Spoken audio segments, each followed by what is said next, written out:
What's up, guys? I'm Zap at the Entrepreneur Center. It looks like I'm mostly in good company with folks that I know, which is awesome. I'm super excited to have Jennifer joining us today to do, honestly, a long time requested event. And I did not find Jennifer. Bryn did, if you know Bryn at the EC, to talk about mental health and self-regulation for founders, a huge component that probably is not talked about enough, and we need to change that. But I'm so glad to have Jennifer here talking to us about it, kind of the first time talking about this topic at the EC, at least since I've been around. And thanks for joining us in this virtual world. But Jennifer, I'm going to kick things off to you. Okay. Yeah, thank you guys so much for having me. So the reason that I'm here is because I am a therapist in private practice, and I specialize in a few different things, but one of them is working with founders and entrepreneurs.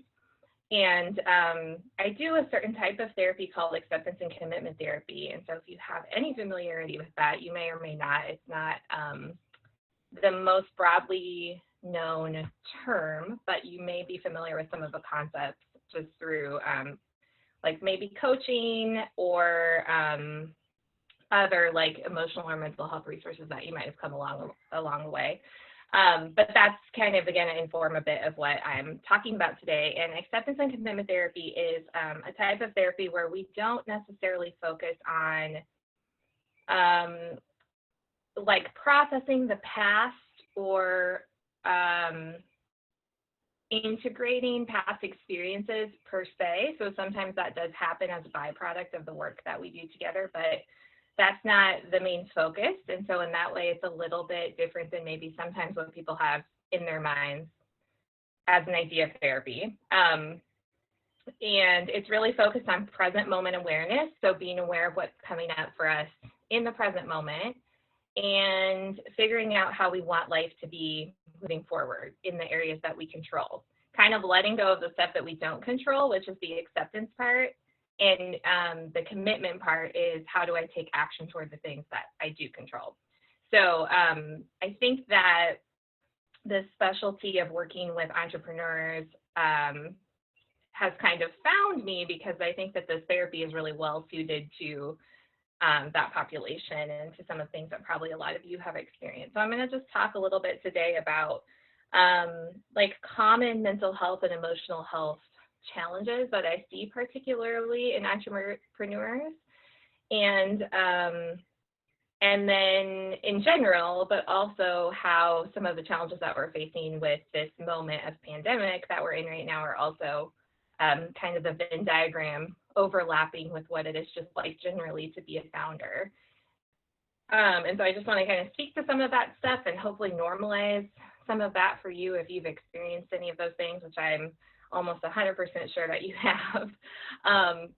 And just talk about some of the challenges of the current situation, including just kind of the ambiguity and the uncertainty and how we deal with that personally, because one of the things about being an entrepreneur or a founder is that because you are your business in some ways, even though I'm going to talk about later how I think one of the biggest challenges is identifying yourself with your business. I think that becomes a problem at some point.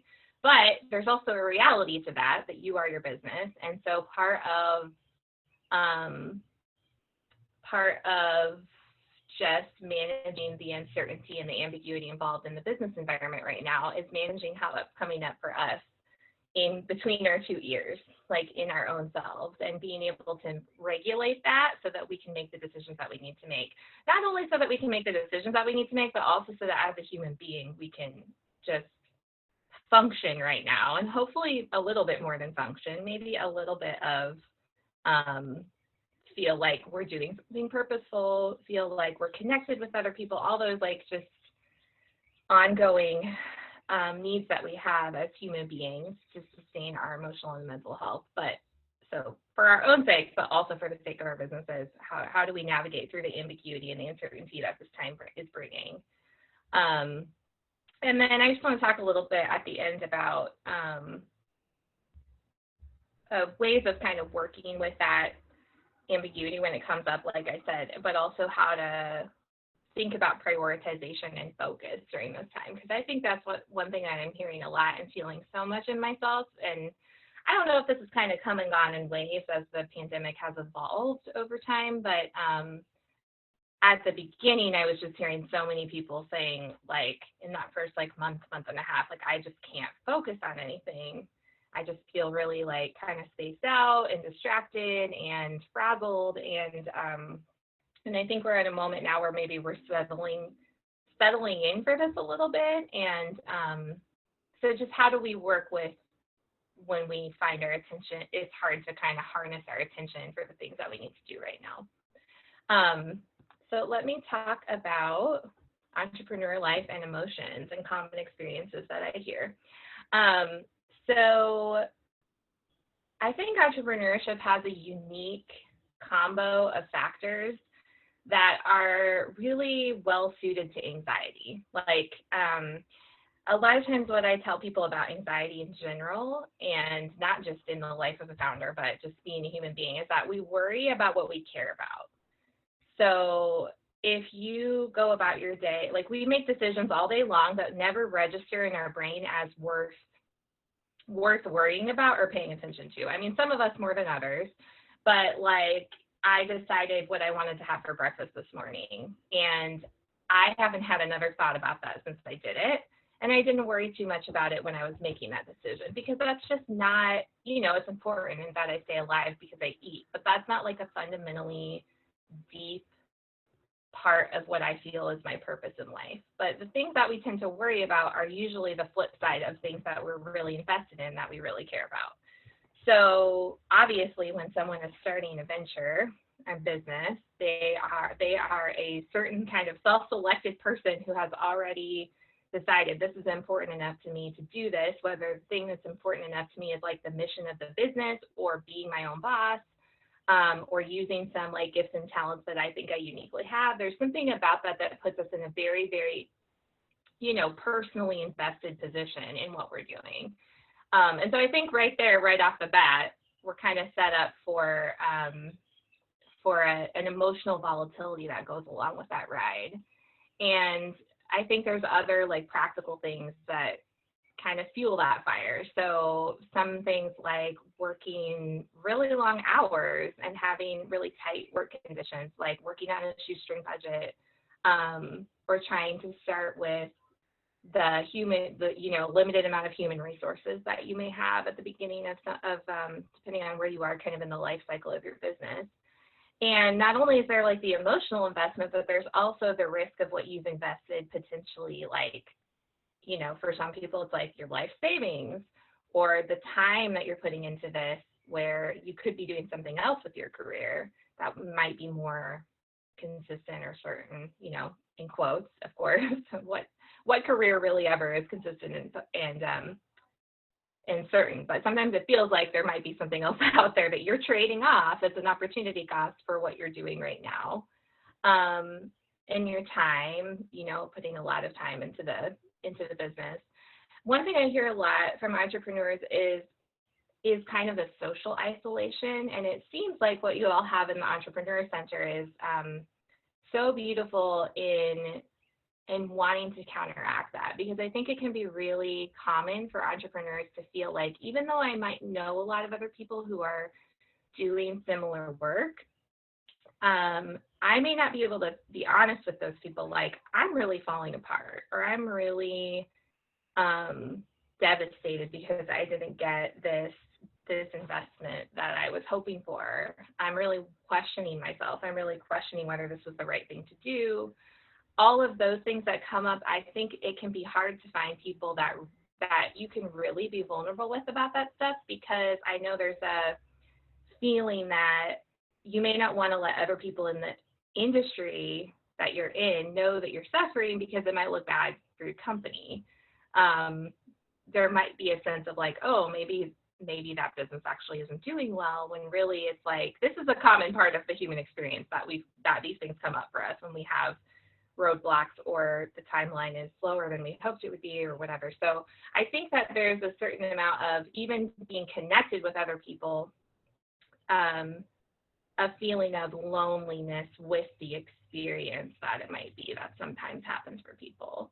And I know even some people who they might be married, they might have kids, they may have a close relationship with family members, and then that feels different in the face of being a founder because maybe your wife or your husband or your partner or your kids, like maybe they're investing a lot in you succeeding because they're taking on more so that you can work harder, or they've allowed you maybe to expend finances toward this.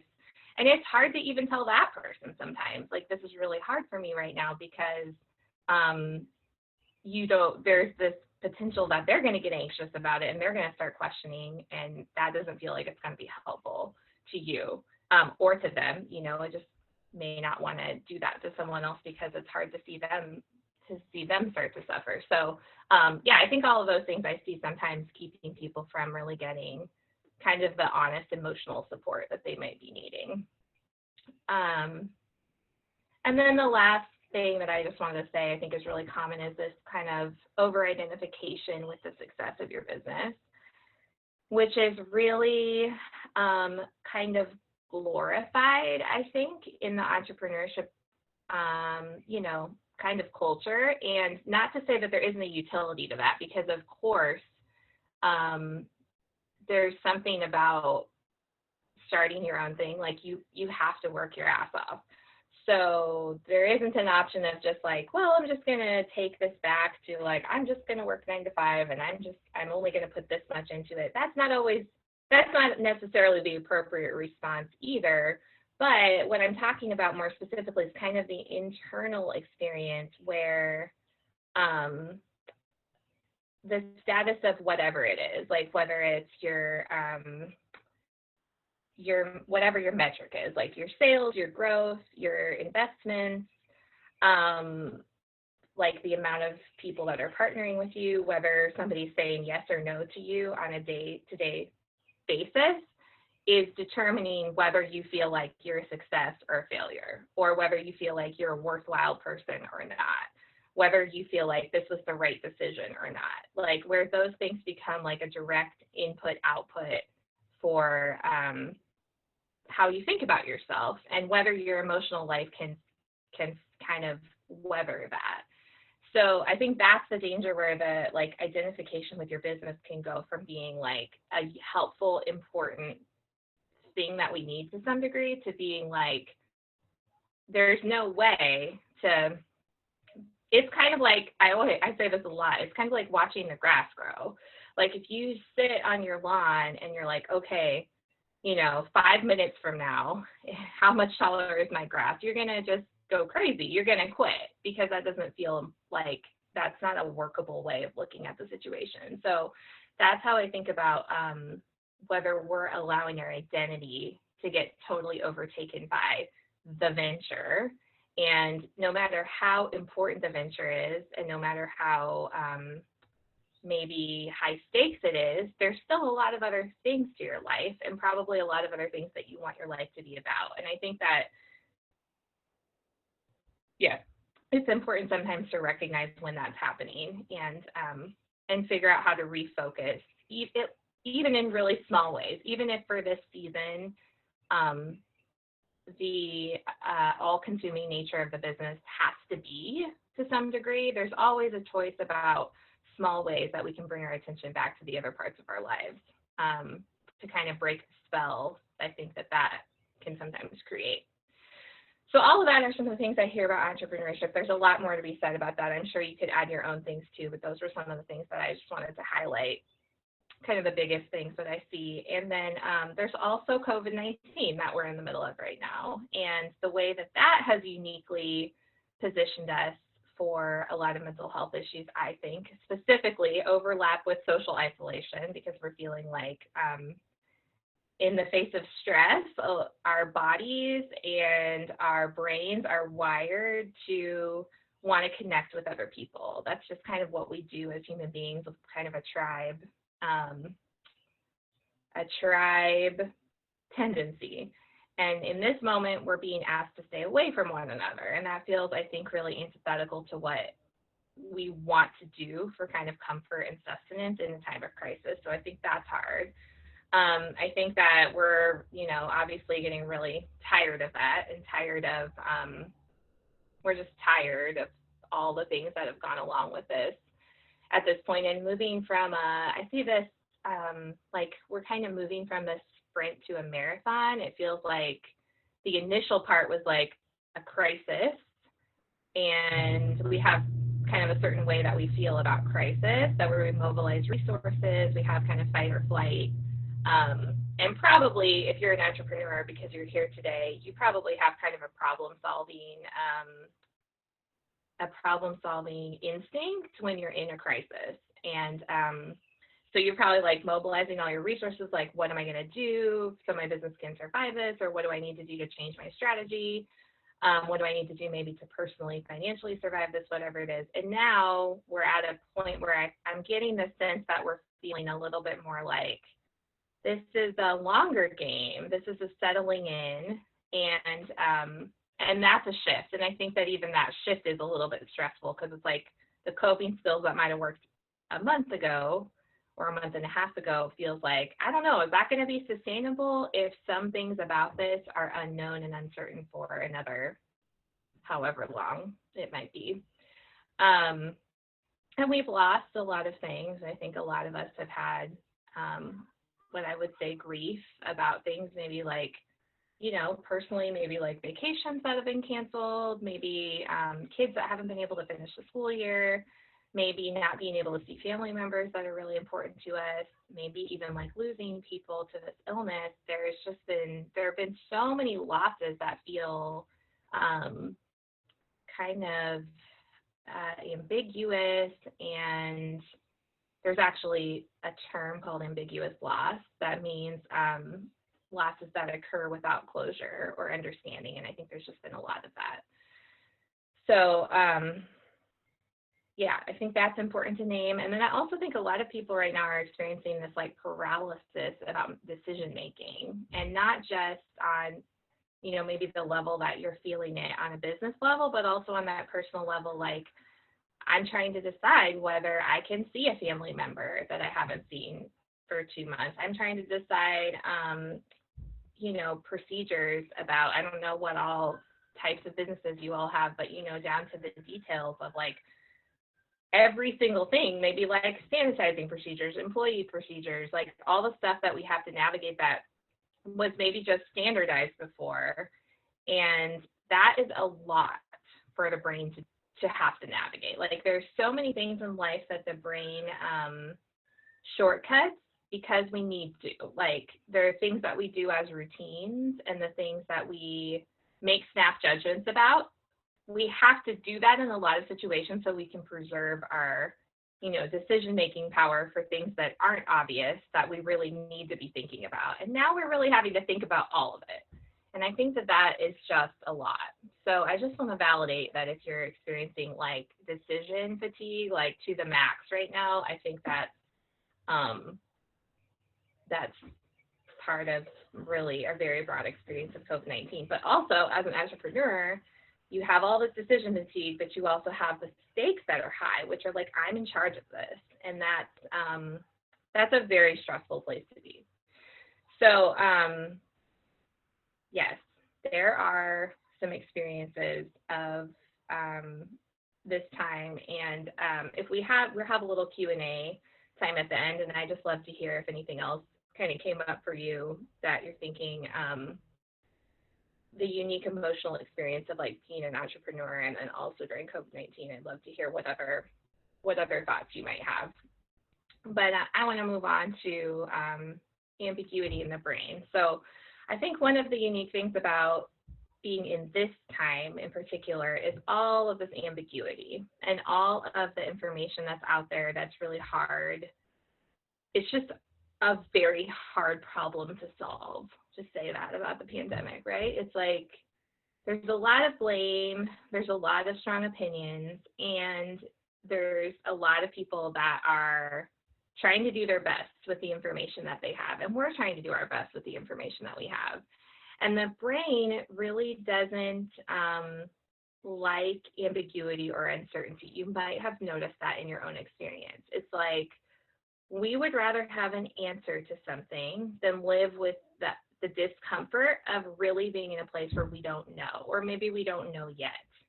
And so a lot of what the work that I do with clients and entrepreneurs, just generally in non-COVID times, is how do we accept the feeling of not knowing and actually really sit with that, because sometimes there's a wisdom on the other side of really understanding what we don't know.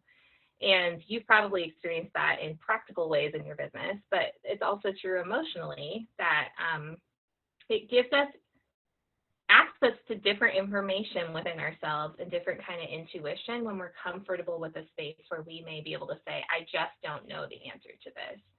But the brain wants to fight that. The brain always wants us to basically land on something because it's just easier. It's just more comfortable to be in a place where we think we know. And so I think part of what's unique about this time is that it's really forcing us back and back and back into this place where we don't know. Every day we get like new information about this illness, new information about maybe like the economic environment or what rules we're playing by now in the business environment. And it's like we just keep getting pulled back into that place where we don't know what is going to happen and we don't know the future. And I think that it can be really helpful just to be like able to say that, like, I don't know what's going to happen. I don't really have to know. Like, there are ways that I can move forward with what I need to do without trying to like figure this out and land on something. But it's just a really uncomfortable place to be. So I just want to validate that. And I think that that's a really common feature of our experience right now, whether we're whether we have our own business or not. And so let's talk a little bit about just how to work with ambiguity and uncertainty, since those are characteristics of this time. So there's so much to be said here, and I have some resources at the end of the presentation if you want to go like deeper into this. There's a lot of different tools, a lot of different mindfulness related practices that can help us to cope when we're in situations of ambiguity and uncertainty. But I just wanted to bring a few to your attention that hopefully maybe one or a couple of these would be helpful to you. The first one is to notice a name. And so what that means is to notice what our mind is doing as if we are observing it. So if you've ever done a mindfulness practice, or if the word mindfulness resonates with you at all, mindfulness is just paying attention to the present moment on purpose in a non-judgmental way. That's a definition from Jon Kabat-Zinn, who is a big part of bringing mindfulness to the United States and into clinical practice. And so paying attention to the present moment non-judgmentally on purpose.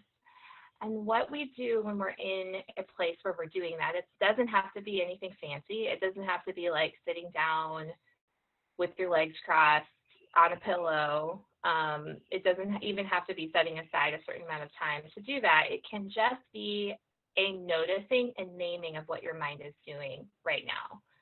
So if you are in a place of panic or preoccupation, maybe I think this happens a lot with founders and entrepreneurs, where maybe you're on a business problem and you're starting to feel the things happening in your body that tell you, I'm getting really anxious about this. Like, my heart is racing. I feel warm.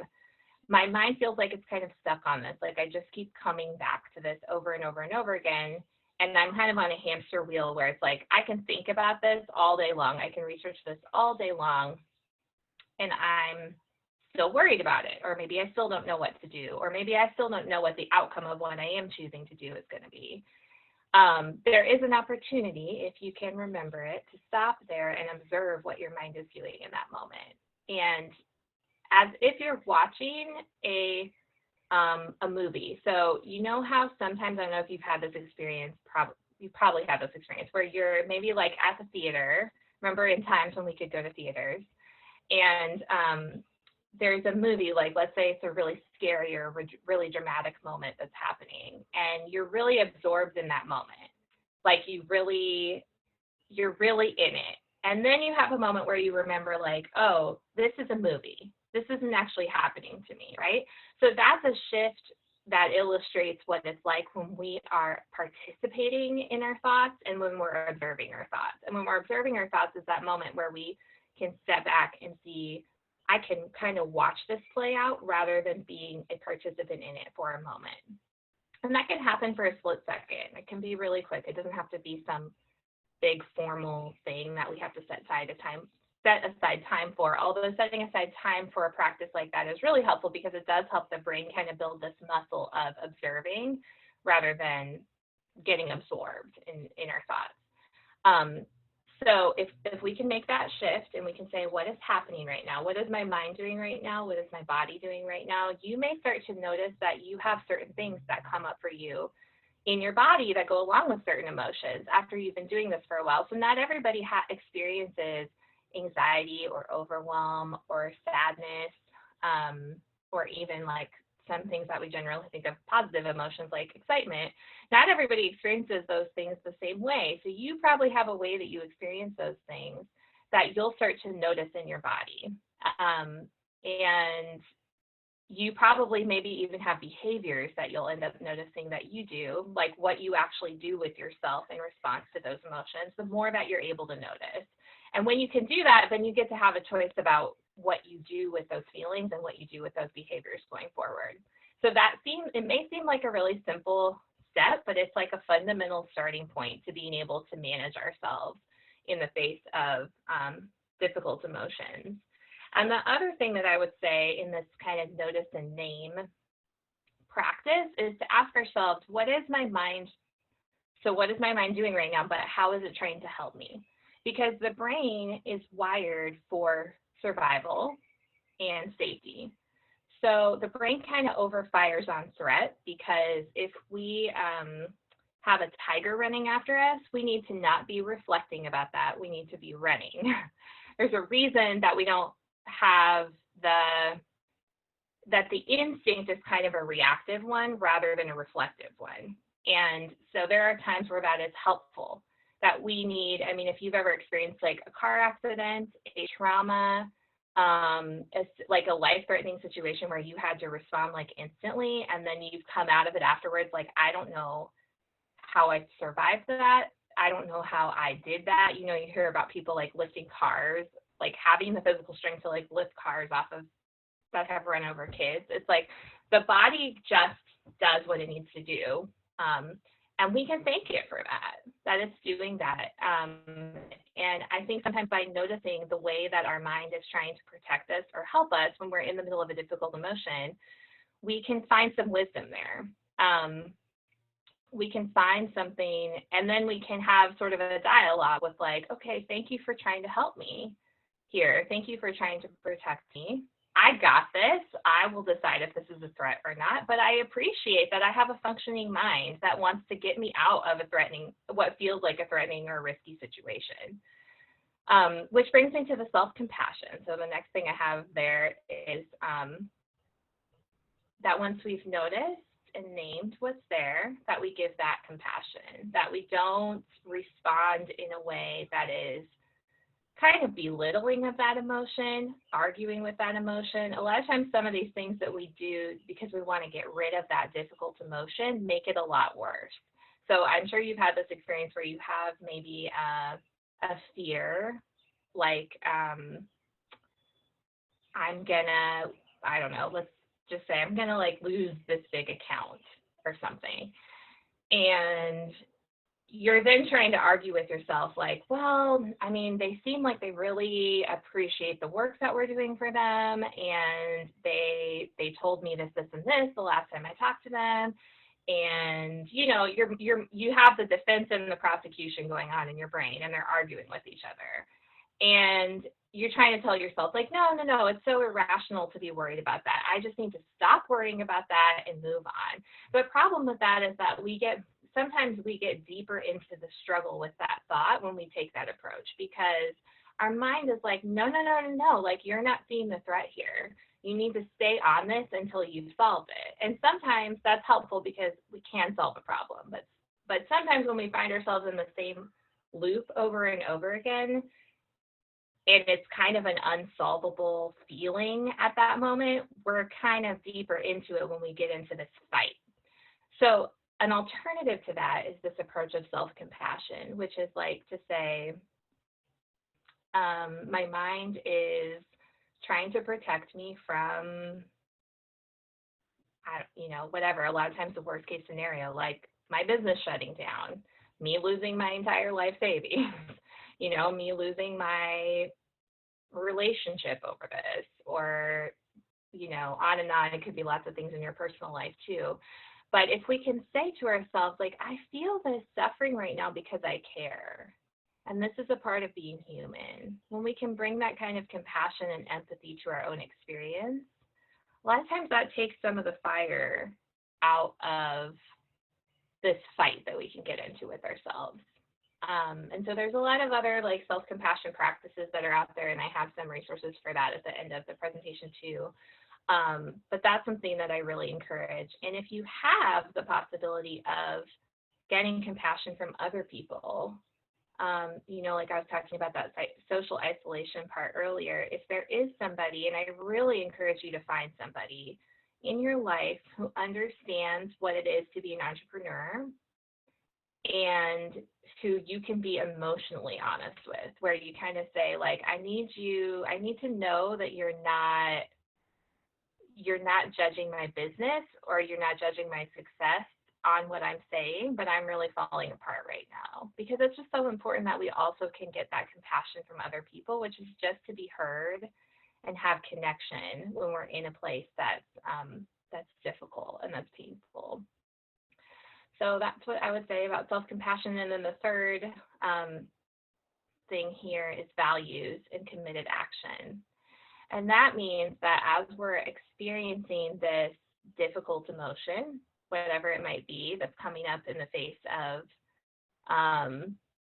ambiguity and uncertainty, that we remind ourselves, and maybe we identify for the first time, if we haven't already, what do I want my life to be about? Like, what do I want to do with my one precious life on this planet? And why did I really start this business? Like, why did I get into this in the first place? It might be because I really want to be about self-determination, or I really want to be about the difference that I believe that this business is making, or I really want to be about supporting other businesses in a certain way. Like, whatever it is that you started this for, we got to come back to that. We got to tap back into that, because there's clarity in that, and there's conviction in that, and that is what makes the difficult parts worth it. And if it doesn't make the difficult parts worth it, then we probably need to rethink what we're doing. And there is a place for that sometimes. But to come back to our values, just what am I trying to be about in the world? And what are the actions that I need to take to do that? Which involves asking ourselves, what do I control and what do I not control? I think this is a 1,000% effective question, and always an important, just probably my most common question that I ask clients in almost any situation. What is it about this right now, whatever it is that maybe you're worrying about, that you're feeling uncertain about, that you are overthinking, that you're obsessing about? What do you not control? And can you name those things? And can you let those things be uncertain? But what do you control? Do you control even tiny things? Here's another important example of things that we don't control. We don't control really our emotions or our thoughts. We really don't have control over what comes up for us. If a memory pops up for us, if a difficult emotion pops up for us, if a thought comes up, those are kind of just internal events that just happen. But what we do have control of is what we do with that stuff, how we choose to give that our attention, and also how we choose to give that our behavior, whether we want that thought or that emotion to dictate our behavior, or whether we want to have a choice about what we're going to do next. And we always, always, always have some kind of choice about what we're going to do next. And it could be as simple as, I mean, people in the throes of like the deepest depression, as simple as, do I have a choice about whether I just brush my teeth right now, whether I put on my running shoes? I mean, I'm using this as kind of an extreme example, but just to say that we can have all kinds of difficult, seemingly like intractable emotions, and we can still have choice about something that we do with ourselves. And so if we can clarify, what do I control, what do I not control, and then we can ask, what is my next baby step? I talk to people a lot about life, like we really want life to be like a super highway that has like, I'm trying to think of like highways that I've been on, like in LA, where there's just so many street lights, it's like daytime, and we can see so far out in front of us. But in reality, life is more like I'm walking on stepping stones across a foggy river, and I can only see the stone in front of me. Until I take the step onto the stone in front of that one, I can't see the next stone after that. And so what is the stepping stone that you're on right now? And what is the next stepping stone that you need to go to? And just, can you bring yourself back to that? And that's not to say without a strategic plan, without a long-term hope. Those things are good to have, but we got to hold those very loosely, because what we actually control is just this moment right now and just our very next baby step. And so emotionally speaking, sometimes those long-term, the vision and the planning and the strategy and even the goals, like I'm going to be at this point in 3 years from now, whatever it is, whatever metric for your business or for yourself, those can be kind of problematic from an emotional standpoint, because we aren't at 3 years from now. We never will be. We're always right here, and we always just have one more step in front of us. And so even if we want to say that plan that I have for 3 years from now, that's kind of like the direction on my compass. So I need to know that so that I know which direction I'm taking baby steps. So it's not that that has no utility, but in terms of what I'm actually needing to do right now, can I refocus on just my very next step? Because the feeling of validating ourselves and our progress can also really only come from that, because our very next step is the only thing where we can say, did I do that? Yes or no? And I'm holding myself accountable only to that, because I can't hold myself accountable to what I want to be happening 3 years from now, because I'm not there yet. So I think that that is always important in the life of entrepreneurship and in the life of being human in general, but especially right now where we're in this particularly ambiguous and uncertain time. It's hard to see out. I mean, we're even more in the fog of these stepping stones, because we really don't know in some ways like what the game is going to be. You know, like the rules of the game have changed, and we're not quite sure what that's going to look like. Who knows, 2 months from now even. And so I think that we really, in order to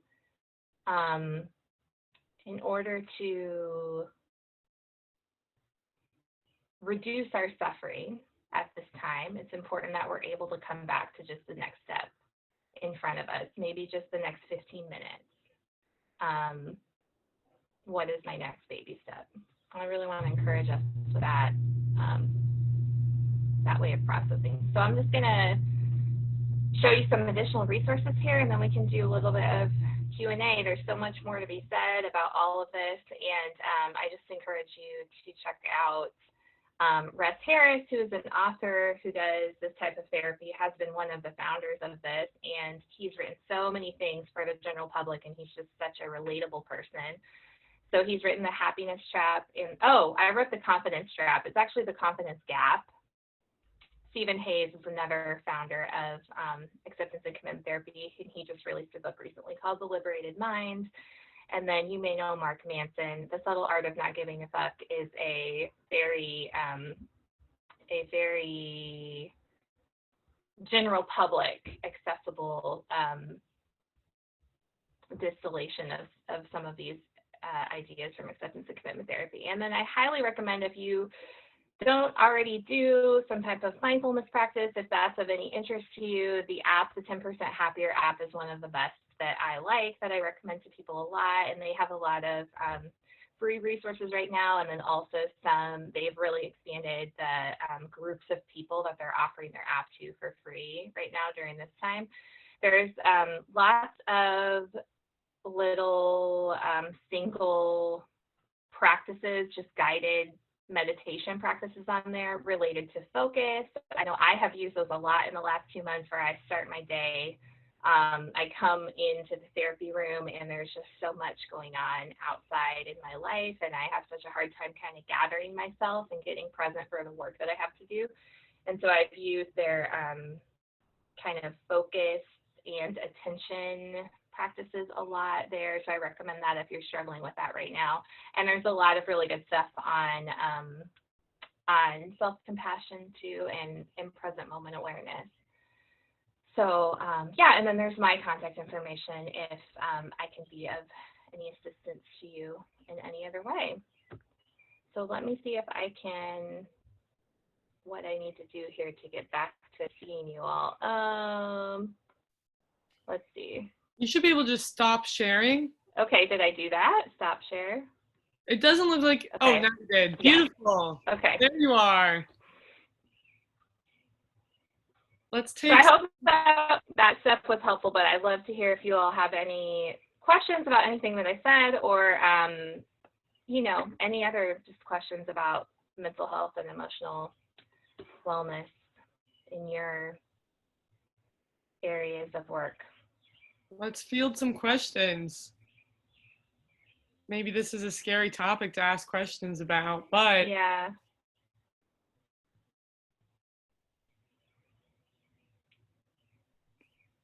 Oh, we have a shy group. Come on, gang, unmute yourself. Ask Jenny a question. I also welcome, you know, if you all do have questions that you think of later or that you just don't really want to ask right here, feel free to reach out through my contact information. Oh, yes, thank you. What's oh, thank you for, this is too much good stuff to chew on. I know. I ran through so much stuff so fast, and I know that I talk really fast, and I know that I have so much information that it's really hard for me to pare it down. So anyway, but yeah, if you want to get in touch with me, my website is www.jenniferavalacounseling.com. My practice is in Brentwood, and I also see people online, and I have been doing that for a long time, not just during pandemic time. So I'm licensed in Illinois and Tennessee, so I have a lot of clients in Chicago, clients in Nashville, and yeah, so feel free to reach out that way if you want to get in touch. Looks like Melissa has a question. I think, am I unmuted now? I can hear you. Okay, wonderful. Well, I don't know where I fall into how maybe you could share something. I realized last night that I had a voicemail a week ago from a key client talking about an enormous, huge project that they thought I'd be perfect for. And for some reason, that voicemail, right now, I'm not getting a lot of voice calls except Walgreens and, you know, family, and I didn't see it until last night. It's a week old. Yeah. I called last night, apologized, I emailed today, but I feel like I have lost this unbelievably huge thing. And I am kind of like, I'm very into mindfulness, yoga and everything, except right now I am like, you know, freaking out, and just wondered if you had any words of quick advice. Well, the one thing I would say is, like, of course, that's painful. I think this is a really important place for self-compassion, because it's so painful to feel like, man, I missed that. And this is so important to me that I maintain this relationship with this client and that I get this business. And like, of course I'm freaking out about that. If I wasn't freaking out about that, like, would I be alive? That just makes so much sense to me. And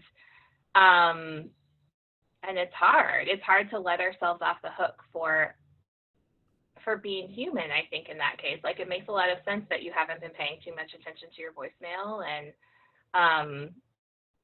And yeah, and then I guess the so this would be to walk through the steps that I just shared. What is this emotion? So if this emotion is I'm feeling guilty or I'm feeling terrified that I screwed this up, what is this emotion trying to do for me, right? So like, what is this guilt trying to do for me? It's probably trying to, I don't know what your answer to that would be. I'm just going to guess, like based on maybe past situations where I've worked with this with somebody. Like, it might be, it's telling you I want to make this right. And so you did what you could to make it right. And so it's like, well, what is the action that comes out of what this emotion might be trying to tell me? So this emotion is trying to tell me, I really don't want to lose this client. They're very important to me. Then what are the steps I need to take in action to fix that? Like if there's something there that I can fix in the actual world, I need to go do it, right? And it sounds like you've done that. Like you've really, and it feels like you have, it sounds like from the way you just described it, like you have pretty much maximized what there is to do in response to the situation as it is right now. And then I think the part after that is just allowing that feeling to kind of come and go, like, and reminding that feeling, I did what I needed to do to fix it. And so then we ask ourselves, how is it helping me to continue going back to that guilty place? So not that you have a choice about that again, but have I done what that feeling is asking me to do? Yes. Okay. What is the next thing that I need to do to kind of move on? And I think if there's things to do that make it feel like I don't want the situation to happen again, then let's also do those things. Those things might make us feel better. Like I need to figure out how to, I don't know, I'm just making this up, but like I need to figure out how to have a practice of checking my voicemail, or I need to figure out a way of checking in with clients that I haven't heard from often enough so that there's some other avenue by which I can be alerted that they're trying to reach out to me. There might be like practical things that can give you the sense that maybe this won't happen again, but it did happen and it was painful. And so I think that, and it's so new, I mean, it sounds like the situation's really new. I think it makes sense that you would continue to experience that guilt and just to be aware that it's there in some way to help you, but it doesn't have to keep like tormenting you. If that makes sense. I think that was a really good question. Thank you for asking that.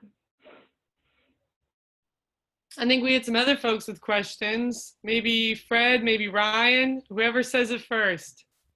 Sure. Jennifer, thanks so much for the presentation. I work as an entrepreneur and resident at the University of Memphis, and mental health is something that we really try to push at the forefront. But a question that I do have, I mean, despite how transparent that the professional world seems to, continually grow in, where do you see like mental health playing a role in company culture going forward? Because like in different spaces, I found it difficult to be vulnerable, whereas in some respects it brings people together, and in other respects people can use it to negatively interact with one another. So like what's the line there between like being super open and also like shooting yourself in the foot? No, that's such a good question. Like my favorite example is the like Enneagram like being used in workplaces. It's like, oh great, now we can just like typify somebody and be like, oh well, you did that because you're a whatever the number is. Like you're my coworker. I don't need you to like know that much. Like have this like kind of weapon that could be used against me, right? So yeah, I get that. I don't know that I have a great answer to that, but I'm just thinking off the top of my head about on a personal level, I would just still really want people to be savvy about who, like, the rules that we're operating under in terms of like, sometimes we don't have that kind of vulnerable relationship with someone, and it's right that we don't share things with them that we don't feel safe sharing. Like, and I think it's tricky because there's a lot of companies that want to make it like, we want you to be real and we want you to be vulnerable. But I think that it's still our personal responsibility to know whether that's a good idea for us and whether that fits a category of like someone that I feel can really genuinely personally be supporting me versus someone that I'm interacting with under a certain institutional contract, basically, if you will. And so I'm willing to share certain things. I'm not willing to share other things. I'm still kind of, there's a difference between like, I'm still kind of playing the game, and I feel like personally this person really cares about me, and we're connected. And I think that can happen with a coworker or with a boss, but we might just need to be clear about the fact that that's happening because of my personal relationship with this person. It's not happening because of like some sort of program or what's the word I'm looking for? Some sort of initiative that's happening here. Do you think towing that line or playing the game, so to speak, can have like adverse effects on our mental health? It might be the result as to why we deal with these issues that we deal with. Yeah, definitely. I think if we personally aren't clear about that, like I know there's a lot more to be said about this, of course, but I'm thinking about the idea that if we know our own goal in a situation, so like, I mean, if we can be really honest with ourselves, like, for example, my goal in this situation is to get promoted. Like, okay, what is it that I need to do to accomplish that goal? Versus my goal in this situation is to really have some real emotional support from someone that really cares about me. Like, those are different goals. And so I think if we know what, as an individual, what am I trying to access here? And we can be clear about the difference between those things. Maybe the problem comes from like just having not articulated to ourselves that like sometimes those goals are not in cohesion with each other. You know what I mean? Yeah, for sure. Thanks. That's a really good question. Thanks for asking. Yeah, no problem.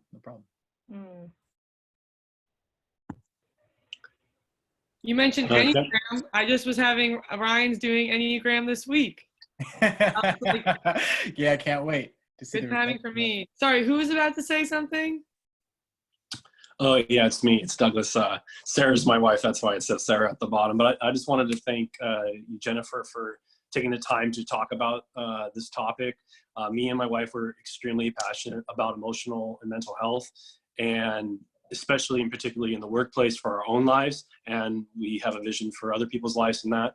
So I just want to thank you for, first taking the time and like talking about these issues, because I know that they'll be coming up more and more. My particular question was about creativity, and do you use any practices that inspire creativity with your clients, or what challenges and roadblocks do you come up with that you help work with the client to remove to help them inspire creativity for themselves? Yeah, I don't work with people like directly on creativity, but I have found that some of these practices, a lot of times what the challenge is with creativity is that it's there, but there's other things on top of it, right? Like it's there, but maybe the self-criticism is there with it, or the fear is there with it. There's something that's like trumping the creativity. And so that's where some of this, I think, is useful. And there's probably a lot of practices that actually do like promote and encourage creativity that I'm not specialized in, but what I would be thinking about would just be how do we use some of this self-awareness, some of these tools that we have for like just getting a little distance from those things that are getting in our way. So removing blockages to allow to make it easier to take action, because you've talked about taking action. Right. I wouldn't. Yeah, it would be like if I'm, trying to come up with a creative solution for something, I'm trying to create something, I'm trying to write a book, whatever. A lot of times the raw material for that, it is already there somewhere. But what we're having is as soon as I kind of come up to close to that thing, I have this thought like, that's not important. That's not good. That's not, everybody else has already said that. I mean, just speaking from my experience in, creating this presentation, for example, I'm like, everybody already knows all of this. I have this thought coming up over and over again as I try to put this together. Well, what do I do with that thought? And it doesn't really help for me to pretend like it's not there, because it is. But do I let that thought keep me from, a metaphor that I use a lot with people is like passengers on a bus. So these thoughts and feelings that come up, it's like they can't be driving the bus and they just need to be in the back. And it's like we can hear them and we still are we still see where we're headed and we're still driving there. And so we have to figure out how to get them so they're not right here in our ear. And also it doesn't work very well to try to put them in the trunk because they just try to get louder. They just need to be behind us while we're still driving. So that's kind of how I would think about if we have the destination out here of this creative output, how do we stay with it while we have all this stuff back here? And that's where some of the mindfulness practices can be helpful. Does that Totally. make sense? Yeah. Yeah. I think, yeah, you're talking about like placing thoughts and clearing space so that you can take action. So yeah, I really appreciate it. Thank you. Yeah, the one other thing I would say about that too is, can we have the thought and still do the thing? So it's like it really is possible to actively be thinking, I can't walk, and be walking at the same time, right? Like it really is. Yeah, it's we can harder, have that thought. Yeah. So we can have a thought like, this isn't good, I'm so afraid, so many people have already done this, whatever, but we can still be doing the thing at that very moment that produces that. And so we have to just that's part of the learning to coexist with those experiences so that they're not just making the decisions for us. Got it. Thanks. Thanks for asking that question. Sure. These are solid questions. I know, I love it. I wish I could just keep having those conversations with you guys. We might have time for one more, otherwise we'll call it a day. Hi, oh, sorry, I was going to ask one last question. Hi, Jennifer. Thank you. I just had a quick question. So for those of us who might be kind of new to this field, is there like a self-assessment or something for the person who's just kind of take an inventory of where they might be on the path, the journey? Yeah, I'm trying to think what exactly we would be assessing. Is it assessing? Tell me a little bit more about what you're thinking of one might be assessing. It might just be something as simple as journaling about things you have difficulty with or certain beliefs, or I just wasn't sure if there was something out there. Yeah. Well, one, I'm sure there are resources out there. I don't have a particular one in mind, but a really simple assessment practice, I think, is to kind of use a triangle. I wish I had shared this with you guys today, but draw a triangle on a paper, and on your triangle have thoughts, feelings, and behaviors. And in the middle is your situation. And when you find yourself in a place with like a difficult experience, asking yourself, what is the situation? Like, what exactly is going on? And then you can write down, what are the thoughts that I'm having? What are the feelings that I'm having? And behaviors is, what am I doing in response to any of that? And that can be a good way just to start, like, if you want to journal about that, or just sometimes that just really helps people. They do that a few times in a commonly difficult situation, and they start to see some patterns like, oh, there's this one thought, like, this is never going to succeed. Like, that's the thought that I have every time I'm in this position. Like, okay, so now I need to, so that becomes an awareness for me, like that is a sticky thought. And when that thought comes up, I can notice it more quickly and make more helpful decisions about it. So that might just be like a simple practice that just to take note of what those things and when they're there. That's great. Awesome. Well, we have to wrap up. Sorry, folks. Someone else is coming on this Zoom, so I have to get off. But thank you so much, Jennifer. This was awesome. Thanks for everyone's questions. Hopefully it'll, I don't know, spark some conversations amongst our members, and it's something we can do sometime again. I love that. Thank you all so much for being here. Take care. Bye, everyone. Bye.